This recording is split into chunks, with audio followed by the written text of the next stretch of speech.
Assalamualaikum warahmatullahi wabarakatuh. Selamat pagi Bunia dan teman-teman.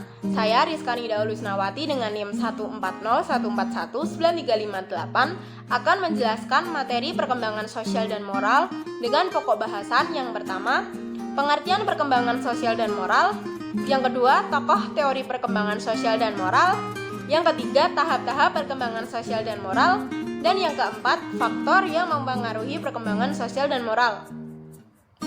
Langsung saja, materi yang pertama adalah pengertian perkembangan sosial dan moral. Apa sih perkembangan sosial dan moral itu?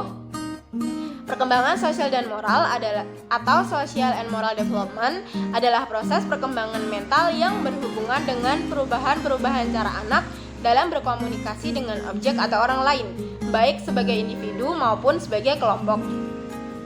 Perkembangan sosial hampir dapat dipastikan sama dengan perkembangan moral, karena perilaku moral pada umumnya merupakan unsur yang mendasari tingkah laku sosial. Artinya, seorang siswa akan dapat berperilaku sosial secara tepat jika ia mengetahui norma perilaku yang sesuai dengan situasi sosial tersebut. Kemudian materi yang kedua adalah tokoh teori perkembangan sosial dan moral. Tokoh yang pertama adalah Jean Piaget. Piaget berpendapat bahwa perkembangan moral dapat dipahami melalui pendekatan kognitif. Ia mempercayai bahwa struktur kognitif dan kemampuan kognitif anak adalah dasar dari pengembangan moralnya. Kemampuan kognitif itulah yang kemudian akan membantu anak untuk mengembangkan penalaran yang berkaitan dengan masalah sosial. Tokoh yang kedua adalah Lawrence Kohlberg. Kohlberg menekankan bahwa perkembangan moral didasarkan pada penalaran moral dan berkembang secara bertahap. Tokoh yang ketiga adalah Albert Bandura. Teori yang dikembangkan oleh Bandura adalah teori pembelajaran sosial, merupakan perluasan dari teori belajar perilaku yang tradisional atau behavioristik. Kemudian materi yang ketiga yaitu tahap perkembangan sosial dan moral. Tahap pertama adalah percaya versus tidak percaya yang terjadi pada usia 0 sampai dengan 18 bulan.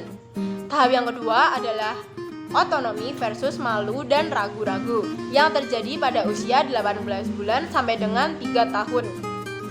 Tahap yang ketiga adalah inisiatif versus rasa bersalah yang terjadi pada usia 3 tahun sampai dengan 5 tahun. Tahap yang keempat adalah tekun versus rasa rendah diri yang terjadi pada usia 6 tahun hingga waktu pubertas.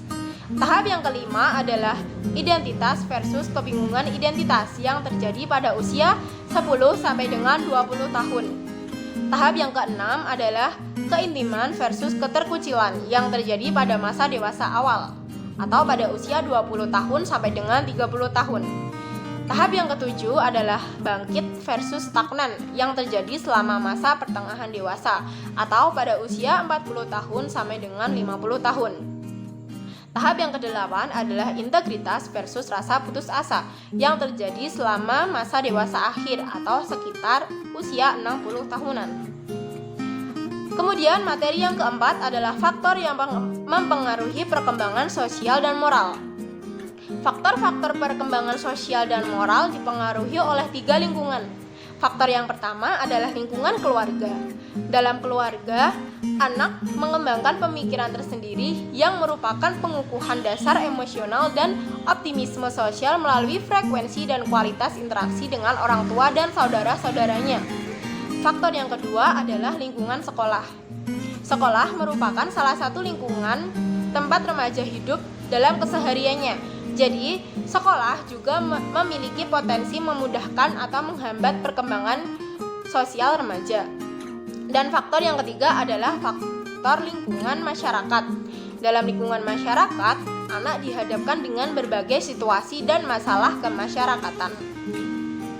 Sekian yang dapat saya sampaikan. Mohon maaf apabila ada kesalahan. Semoga dapat bermanfaat. Terima kasih atas perhatiannya. Wassalamualaikum warahmatullahi wabarakatuh.